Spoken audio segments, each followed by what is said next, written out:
And welcome to the second video in my series on getting comfortable with change.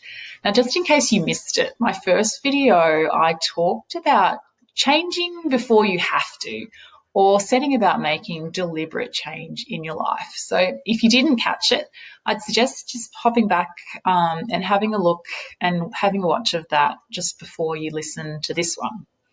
But today I'm going to be talking about getting comfortable with change through a series of small actions.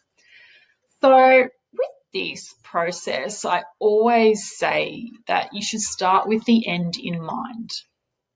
So really think about and identify what it is that you would like to be different.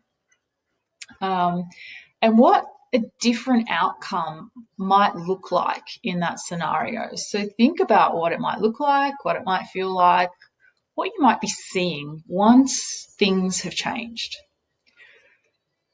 So after you've done that, I always suggest putting a lot of thought into why that will actually be important to you. Now, it's really critical at this point not to skip this step, because this is something that will really anchor you to the change. And to really work out why it matters to you will potentially affect the commitment that you have to making the change, and whether or not you're going to follow through with what needs to be done to bring about that change.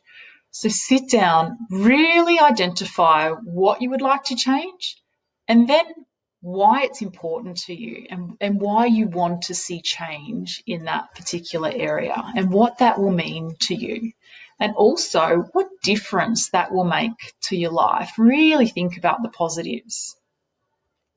Once you've been through that process, the next thing is to break it down into a series of small actions, which is what I've called this video. And here is the key. This is the practical part, where you sit down and think about what needs to change in order for that change to come about. So what needs to be different to how you do this thing, whatever it is, how you do it now? What do you think you could do to achieve that end goal that you have in mind? So when you're mapping this out, you need to break it down into small steps. And these things need to be specific, and they need to be measurable actions that you can realistically achieve. So there's no point saying, oh yeah, well, I know I have to change this, this, and this, and I think I'll do it all by the end of next week, when really you've got work, kids' activities, family coming to visit. You might have a zillion things happening in that time frame, and there is no way that you are just going to achieve everything that you need to in that time. And what that does, it really affects then your momentum and also your commitment to change. So when you're mapping out your steps, really be conscious of making your goals realistic. So putting realistic time frames around them, but don't neglect to put a deadline on it. I think everybody needs that deadline, even if it tends to change. Set yourself a deadline and keep yourself accountable to sticking to it as much as is possible. So I have a really simple tool that will help you map out the series of small steps. So if you'd like a copy of that, just send me a DM with your email address, and I'll flick that through to you. It really helps to have that reference point that you can keep coming back to. Because quite often these goals will be something that you'll be trying to achieve over a lengthy period of time. It could be 3 months, 6 months, maybe even 12 months.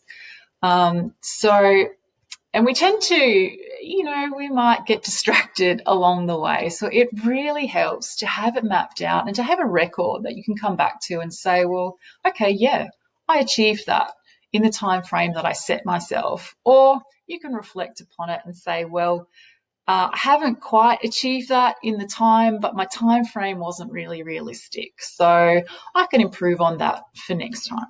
But if you want a copy of that, please send me a DM and I'll send it through. It really is quite simple, but just having that will save you some time in this process.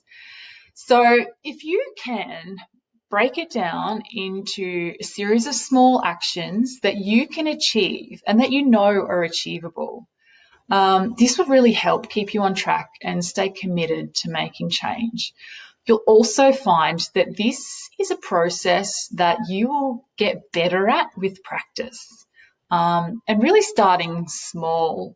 The change that you want to achieve doesn't have to be mammoth. And I probably suggest choose something, just something small in your life that you think, okay, no, that's achievable. And I could do that maybe in the next couple of months or maybe even the next couple of weeks. And what that will do is just get you comfortable with using this process. And at this stage, that's what it's about. And that's how you are going to build a comfort level with creating change in your own life. So if you've enjoyed this video, please like the page, and I'll be back with another one very soon.